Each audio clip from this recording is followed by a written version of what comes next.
بسم اللہ الرحمن الرحیم۔ محترم ناظرین، السلام علیکم ورحمۃ اللہ وبرکاتہ۔ ممتاز سکالر ڈاکٹر ذاکر نائک سے جمعیت علماء اسلام کے مرکزی رہنما قاری محمد عثمان کی قیادت میں جمعیت علماء اسلام کراچی کے تمام اضلاع کے نمائندہ وفد نے ملاقات کی ہے۔ وفد میں مولانا عبدالکریم عابد، مولانا محمد غیاث، مولانا نور الحق، مولانا احسان اللہ سمیت دیگر کئی رہنما شریک تھے۔ ہندو پنڈت کی نبی کریم صلی اللہ علیہ وسلم کی شان اقدس میں بدترین گستاخی، دارالعلوم دیوبند کے لیٹر پیڈ پہ جاری مذمتی بیان۔ تفصیلات کے مطابق دارالعلوم دیوبند کی طرف سے جاری بیان میں کہا گیا ہے کہ بے حد افسوس اور دکھ کے ساتھ یہ بیان جاری کیا جا رہا ہے کہ جتی نرسنگہانند نامی ملعون نے رسول اللہ صلی اللہ علیہ وسلم کی ذات اقدس کے متعلق انتہائی گستاخانہ کلمات ادا کیے ہیں۔ یہ حرکت نہ صرف مسلمانوں کے ایمان اور جذبات پر حملہ ہے بلکہ دنیا بھر کے امن و انصاف کے اصولوں کی صریحاً خلاف ورزی ہے۔ یہ شخص مذہبی چولے میں ملبوس ایک شیطان ہے جو ہمیشہ مذہبی منافرت اور فرقہ وارانہ تشدد کی بات کرتا ہے۔ جاری بیان میں کہا گیا ہے کہ رسول اللہ صلی اللہ علیہ وسلم کی حرمت ہم مسلمانوں کے لیے زندگی سے بھی زیادہ اہم ہے اور ہم ایسی کسی گستاخی کو ہرگز برداشت نہیں کر سکتے۔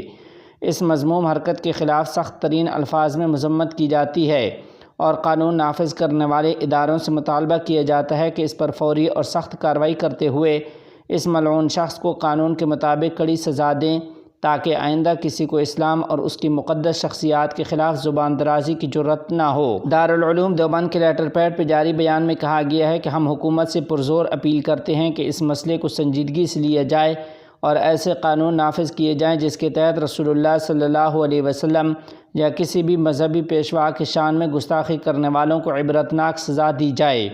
یہ نہ صرف ملک میں امن و امان کے قیام کے لیے ضروری ہے بلکہ یہ لوگوں کے مذہبی جذبات کے احترام کا تقاضا بھی ہے۔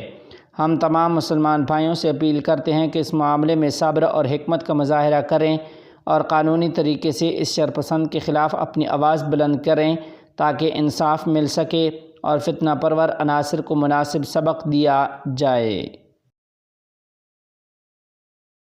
افغانستان نے ترقی اور سرمایہ کاری کے فروغ کے لیے ٹھوس اقدامات اٹھائے ہیں۔ وزیر خارجہ مولوی امیر خان متقی کا ماسکو فارمیٹ اجلاس میں خطاب۔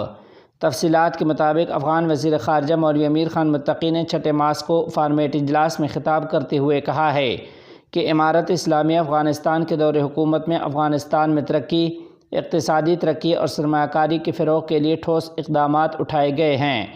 مولوی امیر خان متقی نے میزبان اور رکن ممالک سے مطالبہ کیا کہ وہ اس میکنزم کو افغانستان اور خطے کے ممالک کے درمیان تعاون کے مقاصد کے لیے استعمال کریں۔ چین کے نمائندہ خصوصی نے ماسکو فارمیٹ اجلاس میں کہا کہ چین امارت اسلامیہ کی اقتصادی پالیسی کا خیر مقدم کرتا ہے جس میں ترقی، سرمایہ کاری اور علاقائی روابط پر زور دیا گیا ہے اور وہ چاہتا ہے کہ افغانستان براعظم سے جڑے ممالک میں سے ایک بنا رہے۔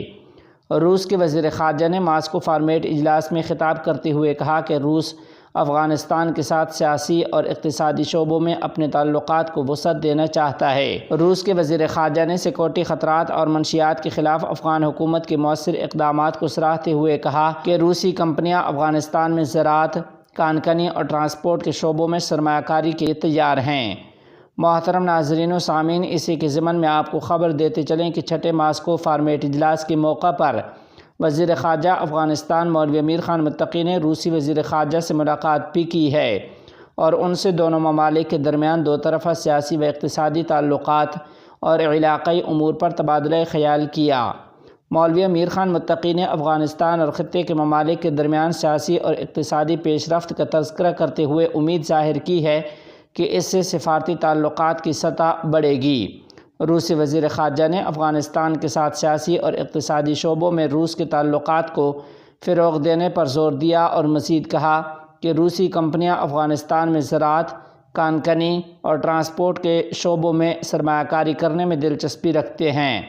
محترم ناظرین و سامعین، آپ کو بتاتے چلیں کہ روس کے دارالحکومت ماسکو میں افغانستان پر علاقائی ممالک کے اعلیٰ سفارتکاروں اور افسران کے اجلاس کے موقع پر پاکستانی اور افغان حکومتی وفد کے درمیان بھی ملاقات ہوئی ہے۔ تاہم پاکستانی حکام نے ماسکو فارمیٹ نامی فورم کے اجلاس کے موقع پر ملاقات سے متعلق تاحال کچھ بتانے سے انکار کیا ہے۔